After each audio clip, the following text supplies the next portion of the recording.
Fear paralyzed every single patron inside that greasy night diner as a dying man collapsed beside a glowing jukebox.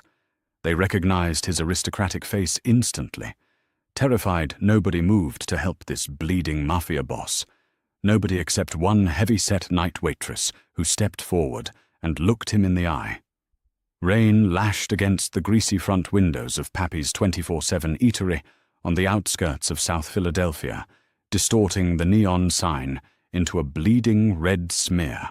Inside the diner smelled of stale coffee, burnt hash browns, and cheap disinfectant. Penelope Higgins hated that smell, but it paid the rent. Penelope was a big woman. At 290 pounds, she was acutely aware of the space she took up in the narrow aisles between the vinyl booths. Her pale pink uniform was uncomfortably snug across her broad shoulders and heavy thighs, and the strings of her apron barely managed to tie around her thick waist. Customers usually looked right through her, treating her like a piece of the furniture, a soft, fat, invisible machine meant only to deliver pancakes and refill mugs. She was used to the snickers from a table of teenagers, the condescending smirks from businessmen, and the constant biting remarks from her manager Stan, who always told her she moved too slow. But Penelope didn't care what they thought. She had a kind heart, a sharp mind, and a secret past wrapped up in the memories of her late Sicilian grandmother, who had taught her that a person's worth wasn't measured by their waistline, but by the iron in their spine. At 2:14 a.m., the brass bell above the diner door didn't just ring. It violently smashed against the glass as the heavy oak door was kicked open. The late-night chatter abruptly died. The clinking of silverware stopped. A man staggered into the diner. He was tall, dressed in a bespoke, charcoal-grey Brioni suit that was soaked with rain and something much darker. His face, aristocratic and sharp, was pale as parchment. He gripped his abdomen, blood oozing between his fingers and spilling onto the floor in thick, heavy droplets. Penelope recognized him instantly, and by the collective gasp that sucked the air out of the room, so did everyone else.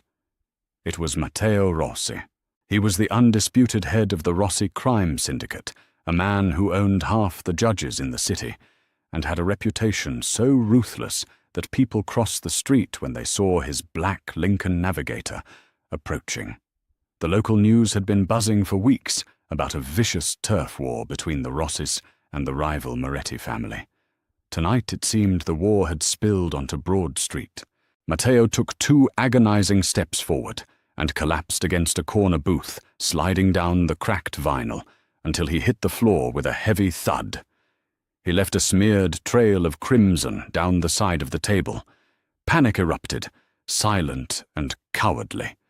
A trucker at the counter threw a $20 bill on the Formica, grabbed his jacket, and bolted out the back exit. 2 college students abandoned their milkshakes and scrambled out the front door, avoiding the bleeding mafia boss like he was radioactive.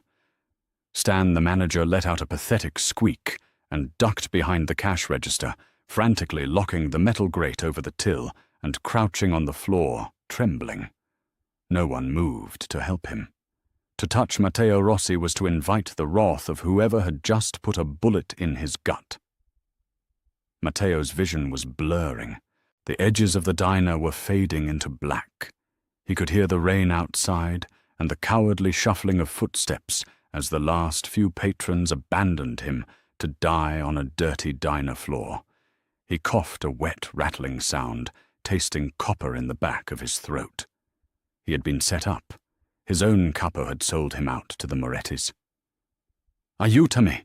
Matteo rasped, the word slipping out in his native tongue as his mind regressed to his childhood in Palermo through the haze of blood loss. "Help me." He expected silence. He expected the cold embrace of death on a cheap linoleum floor. Instead, he heard the heavy, deliberate squeak of rubber-soled nurse shoes. Penelope didn't run away. While Stan cowered and the rest of the world turned a blind eye, Penelope dropped her coffee pot. The Pyrex shattered brown liquid splashing across the tiles, but she didn't care. She moved with a surprising grounded urgency, her large frame dropping heavily to her knees beside the bleeding Don. Mio Dio. Penelope whispered her hands, hovering over his ruined suit. Matteo's eyes fluttered open. He looked up at the round, fleshy face of the waitress.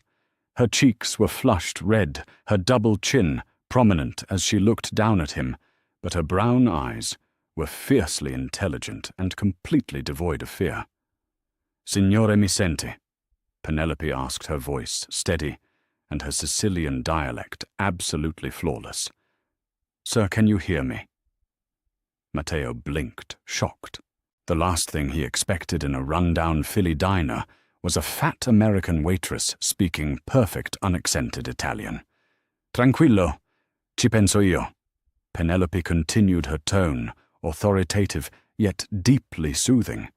"Calm down, I'll take care of it."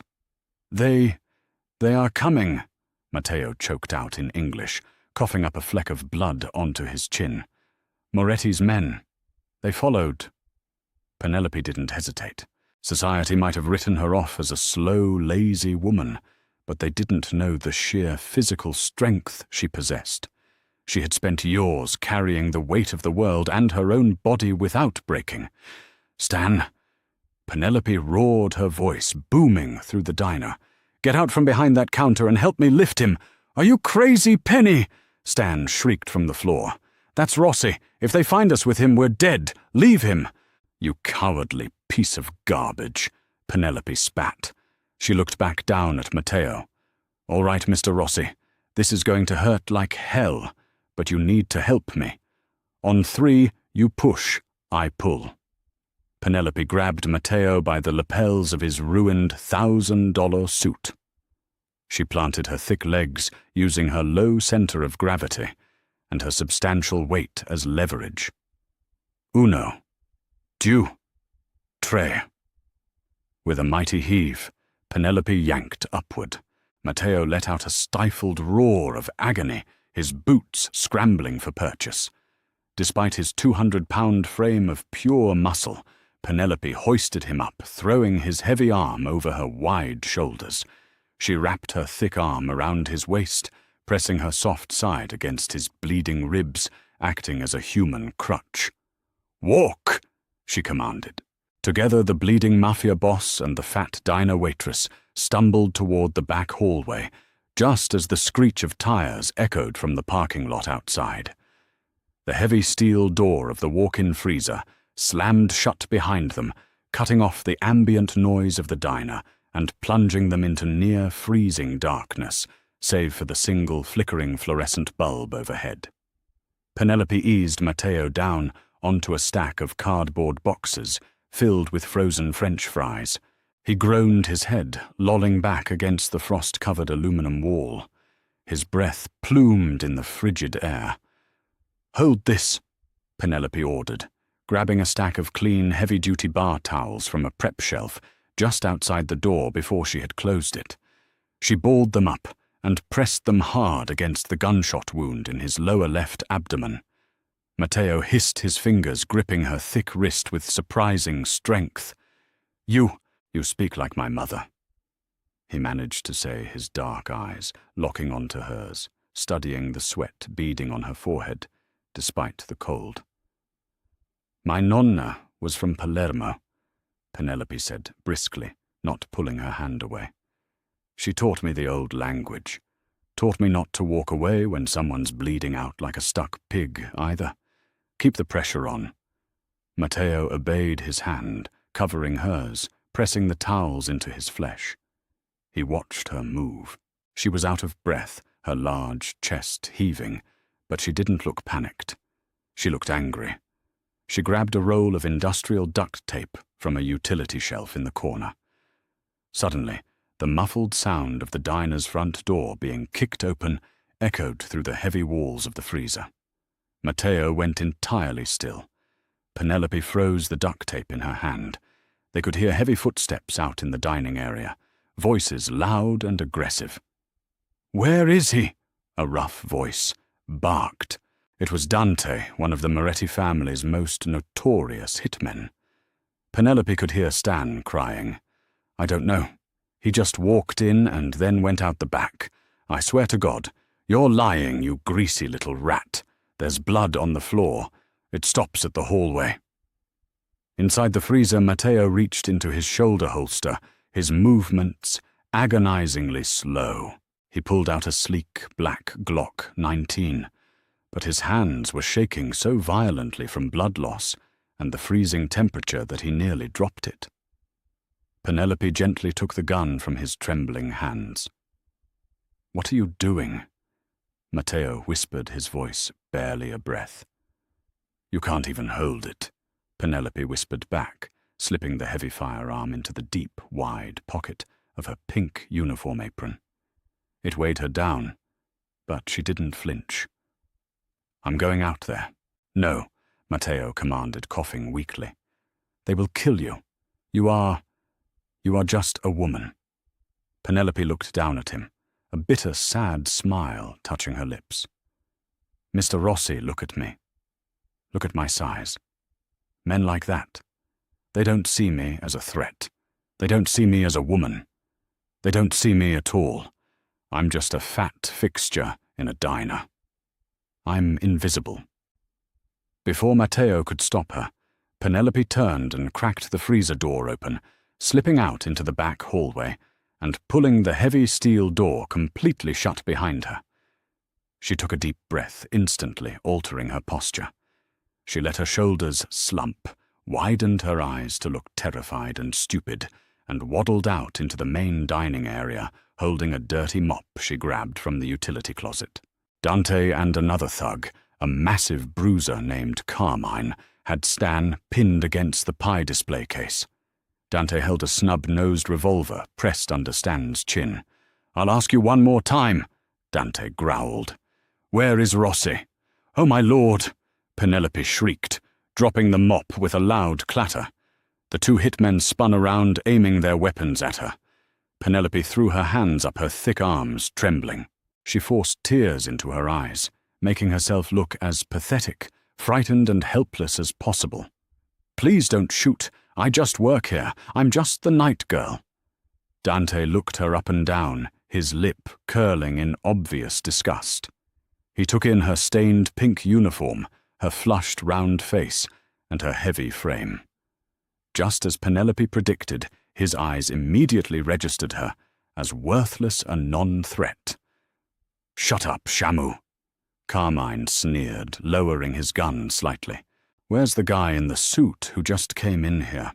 He ran," Penelope stuttered, pointing a chubby finger toward the back exit door that led to the alley. "He was bleeding all over my freshly mopped floor. He came down the hall, cursed at me in some foreign language, and went right out the emergency exit into the alley. Please just take the money in the register. Don't hurt me, I have a cat." Stan stared at her, utterly bewildered, but Dante pressed the barrel harder into his neck, she telling the truth. Yes," Stan sobbed. "Yes, he went out the back." Dante shoved Stan away in disgust. He looked at Carmine. "Alleyway, go. He can't have gotten far with a hole in his gut." Carmine sneered at Penelope one last time. "Clean up the mess, pork chop," he spat, before the two men sprinted down the hallway, blowing past the walk-in freezer, and kicked open the heavy emergency exit, charging out into the rainy alley. The second the door slammed shut behind them, Penelope's terrified facade vanished. Her face hardened into stone. She didn't wait for Stan to say a word.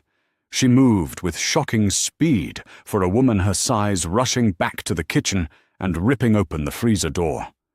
Matteo had slipped unconscious, his chin resting on his chest, the bloody towels frozen to his stomach. "Mr. Rossi," Penelope hissed, dropping to her knees beside him. She slapped his cold cheek hard. "Matteo, wake up!"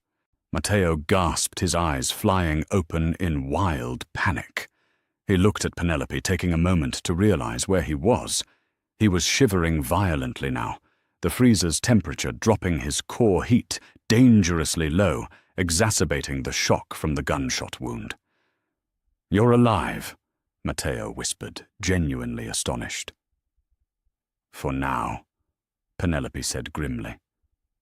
"But they'll figure out the alley is a dead end soon. We don't have much time." She ripped off a massive strip of the industrial duct tape with her teeth. "Lift your arms." Matteo gritted his teeth and complied. Penelope wrapped the thick silver tape entirely around his torso, securing the bloody towels tightly against his wound to act as a pressure dressing. Her hands were gentle but incredibly firm. As she leaned over him to wrap the tape around his back, Matteo felt the soft, warm curve of her stomach pressing against him. In his freezing, dying state, it was the most comforting, grounding thing he had ever felt. He could smell cheap vanilla lotion and the faint, nostalgic scent of fried onions on her skin. "Why?" Matteo breathed, his dark eyes searching her face. "Why are you risking your life for me? You know who I am." "Because a man shouldn't die alone on a dirty floor while people watch," Penelope said, simply tearing the tape and smoothing it down. "And because my nonna would haunt me if I let an Italian man freeze to death in a fry cooler." A weak, breathy chuckle escaped Matteo's lips, followed by a wince of pain. He reached up his bloody hand, weakly grasping the lapel of her pink uniform. He pulled her slightly closer. "What is your name?" "Angelo mio," he asked softly. "My angel." "Penelope," she replied, her voice softening for the first time. "Penelope Higgins." "Penelope." He tasted the name. "When I get out of this, I will not forget you, Penelope." Before Penelope could respond, the screech of multiple heavy vehicles sounded outside much louder than the hitmen's car.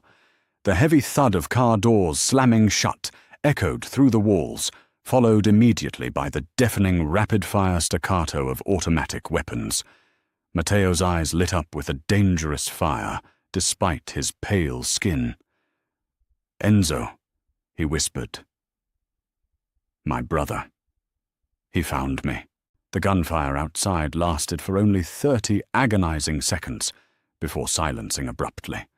A minute later, the diner doors burst open again. This time, it wasn't the Morettis. "Matteo!" a voice roared in Italian. "Find him! Tear this place apart!" Penelope stood up, her joints popping in the cold. She pulled Matteo's Glock from her apron pocket, placing it gently on the frozen boxes next to him. "Stay here," she said. She walked out of the freezer, her hands raised high in the air. The kitchen was suddenly swarming with men in dark suits, holding assault rifles. The man leading them, a slightly younger, fiercer version of Matteo, leveled his gun at Penelope's broad chest. "Where is he?" Enzo Rossi snarled. "In the freezer," Penelope said, calmly, not flinching at the gun pointed at her heart. "He's lost a lot of blood. He needs a hospital right now, or you're going to need a priest." Enzo stared at the fat waitress in the pink uniform, then pushed past her into the walk-in. "Fratello!" Enzo cried out. 10 minutes later, Matteo was loaded into the back of a heavily armored SUV, surrounded by a dozen of his most loyal men. As they secured him, he weakly pushed Enzo's hands away and pointed a bloody finger toward the diner door. Penelope stood on the curb in the freezing rain, her arms crossed over her chest, shivering as she watched them leave. Her apron was covered in a massive smear of Matteo's blood. Enzo walked over to her. He didn't sneer. He didn't look right through her. He looked at her with the utmost respect, pulling a thick black card with gold embossing from his jacket and pressing it into her hand. "My brother says you saved his life," Enzo said quietly. "The Rossi family is in your debt, Penelope Higgins. Call this number when you are ready to collect." As the black SUVs sped off into the rainy Philadelphia night, Penelope stood alone on the curb, the gold lettering on the card glinting under the neon diner sign. She looked down, at the bloody handprint on her waist, realizing her invisible life was over. 6 weeks dragged by. Rain washed the blood from the alley behind the diner, and life returned to its dreary rhythm. Penelope kept the embossed black card, hidden inside her cheap faux leather wallet, untouched. She had no intention of calling the Mafia.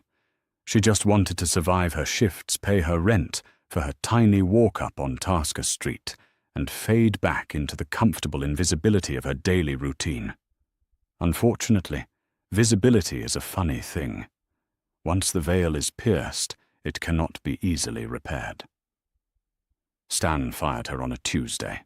He claimed she was too slow, that her size was a liability during the morning rush. But Penelope knew the truth. Stan was terrified. He jumped at every shadow, convinced the Moretti family, or the Rossi syndicate, would return to tie up loose ends.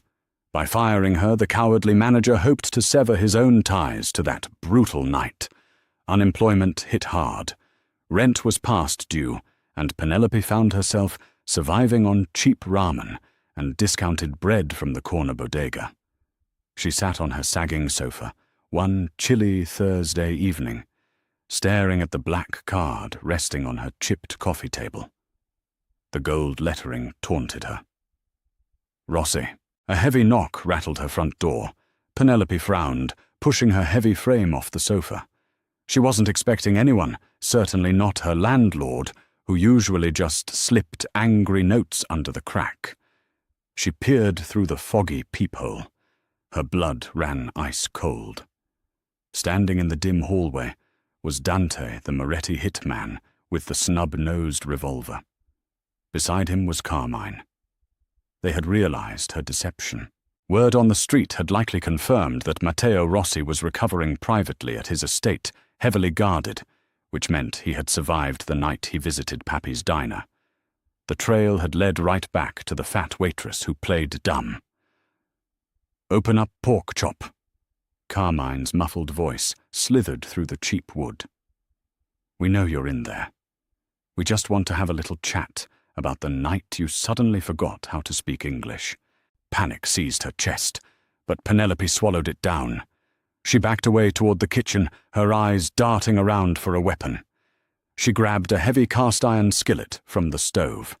It was small comfort against guns, but she wasn't going to die cowering in a corner. The door splintered as Carmine kicked it. The deadbolt groaned. One more kick and the frame shattered. The two men stepped into the cramped apartment, their guns drawn. Dante smiled, a cruel, predatory stretching of his lips. "You caused us a lot of trouble, lady. Our boss is very unhappy that Rossi is still breathing, and since we can't get to him inside his fortress in Bryn Mawr, we figured we'd settle the score with the Broad, who hid him in a meat locker." Penelope raised the skillet, her hands trembling slightly, but her jaw was set. "Get out of my house." Dante laughed, raising his weapon, aiming it squarely at her chest. "Cute. Say hi to your nonna for me."